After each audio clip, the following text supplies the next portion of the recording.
최신 과학 뉴스 빵돌 사이언스입니다. 이탈리아 제노바에 사는 소년 마르코는 돈을 벌기 위해 남미 아르헨티나로 떠난 엄마를 찾아 홀로 대서양을 건넙니다. 지난 1976년 개봉한 일본 TV 애니메이션 엄마 찾아 산만리의 줄거리이죠. 13살 소년이 왕복한 거리는 무려 25,910km에 달합니다. 그런데 수컷 혹등고래가 짝을 찾아 최소 3개의 대양을 건넜다는 연구 결과가 발표됐습니다. 동부 태평양의 콜롬비아 해안에서 출발한 고래는 남서부 인도양의 잔지바르 해안까지 무려 13,046km를 이동한 것이죠. 태평양, 대서양, 인도양 등 3개 큰 바다를 거쳤습니다.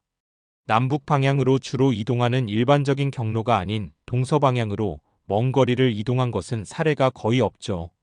혹등고래는 몸 길이가 15m, 몸무게 30톤에 달하는 거대한 해양동물입니다. 특히 번식지를 찾기 위해 매년 먼 거리를 이동하죠. 여름철이면 극지방으로 이동해 사냥을 하고 겨울이 되면 적도 인근에서 번식을 합니다. 혹등고래들이 번식을 위해 이주하는 거리는 8,000km에 달하죠. 하지만 이 고래는 동서방향으로 먼 거리를 이동했습니다. 이 혹등고래는 2013년 콜롬비아 해안에서 처음 발견됐죠. 그런데 2022년 동아프리카 연안 잔지바르 인근 인도양에서 예기치 않게 이 고래가 발견된 것입니다.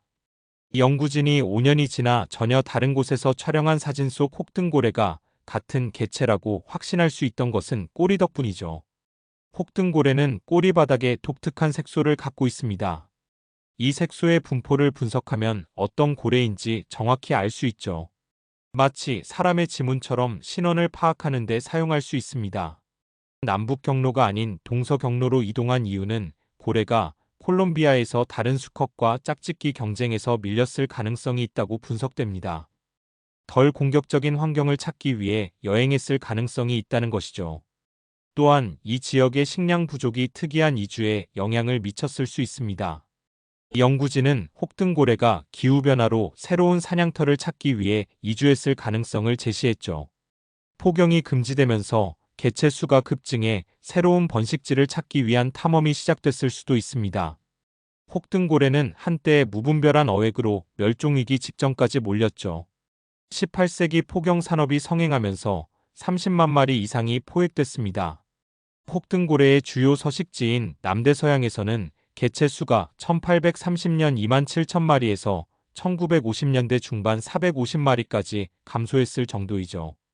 예카테리나 칼라시니코바 모잠비크 BCSS 박사는 혹등고래가 왜 먼 거리를 여행했는지 정확히 알 수 없다면서도 전 세계적인 기후 변화와 개체수 회복으로 인한 영향일 가능성이 가장 크다고 말했습니다. 구독과 좋아요는 빵돌 사이언스를 살찌우는 비타민입니다.